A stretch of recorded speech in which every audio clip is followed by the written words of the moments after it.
যে যদি স্বাধীনতার পরিণাম এই হবে, এটাই যদি স্বাধীনতা হবে, তাহলে এটা আগে বুঝতে পারলে আমি মুক্তিযুদ্ধে যেতাম না।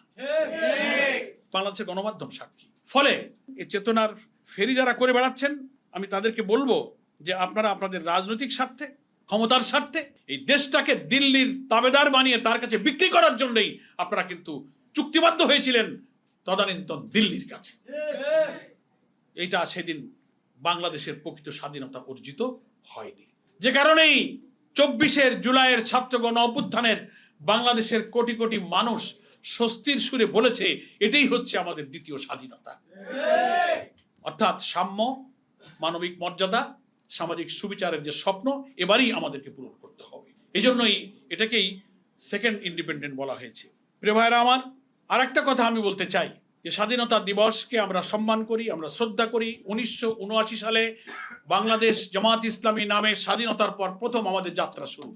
এই স্বাধীনতাকে, মুক্তিযুদ্ধকে, এই প্রিয় জন্মভূমি, এখানে আমরা জন্মগ্রহণ করেছি, এখানেই আমরা মরব, এই দেশেই আমরা আল্লাহ তাআলার দ্বীনকে কায়েম করব।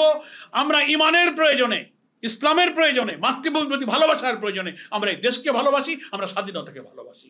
আমরা জানি এই দেশে যারা দিল্লির তাবেদারি করে দাসখত দিয়ে রাজনীতি করেন, এদেশে কিছু হলে তারা ভারতে পালাতে পারবেন, অন্য জায়গায় চলিয়ে যেতে পারবেন, কিন্তু ইসলামী আন্দোলন কর্মীদের দুনিয়ার কোথাও যাওয়ার জায়গা নাই।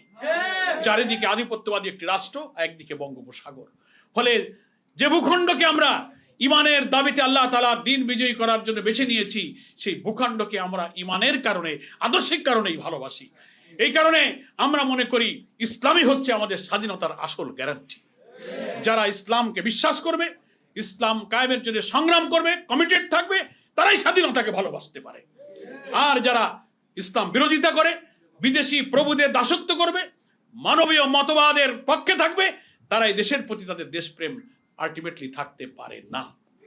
সেজন্যই আমরা বলি ইসলামই হচ্ছে দেশের স্বাধীনতার গ্যারান্টি। এজন্য আমি খুব দুঃখের সাথে বলি, যারা এখনো 54 বছর পরে এসে বক্তৃতা একটা করেন, করে শেষ করার সময় বলেন কি আপনারা 71কে ভুলে যাবেন না। তা আমরা 71কে ভুলিনি তো। 71কে আমরা ভুলেছি না, আপনারা ভুলে গেছেন। দেখেন, যারা এসব কথা বলেন তারা যখন দেশ শাসন করেছেন, আমাদের কাছে অন্তত 13 থেকে 14 জন নেতার নাম দিতে পারবো। আপনারা তদানীন্তন মুক্তির যুদ্ধের সময় যারা অখণ্ড পাকিস্তানের পক্ষে ছিলেন, স্বাধীনতার বিরোধিতা করেছিলেন, সেই সমস্ত লোকদেরকে এদেশের প্রেসিডেন্ট বানানো হয়েছে, প্রধানমন্ত্রী বানানো হয়েছে, মন্ত্রী বানানো হয়েছে, এমপি বানানো হয়েছে। যারা কথা বলছেন তাদের পরিবারের লোকেরাও স্বাধীনতার বিরোধিতা করেছে।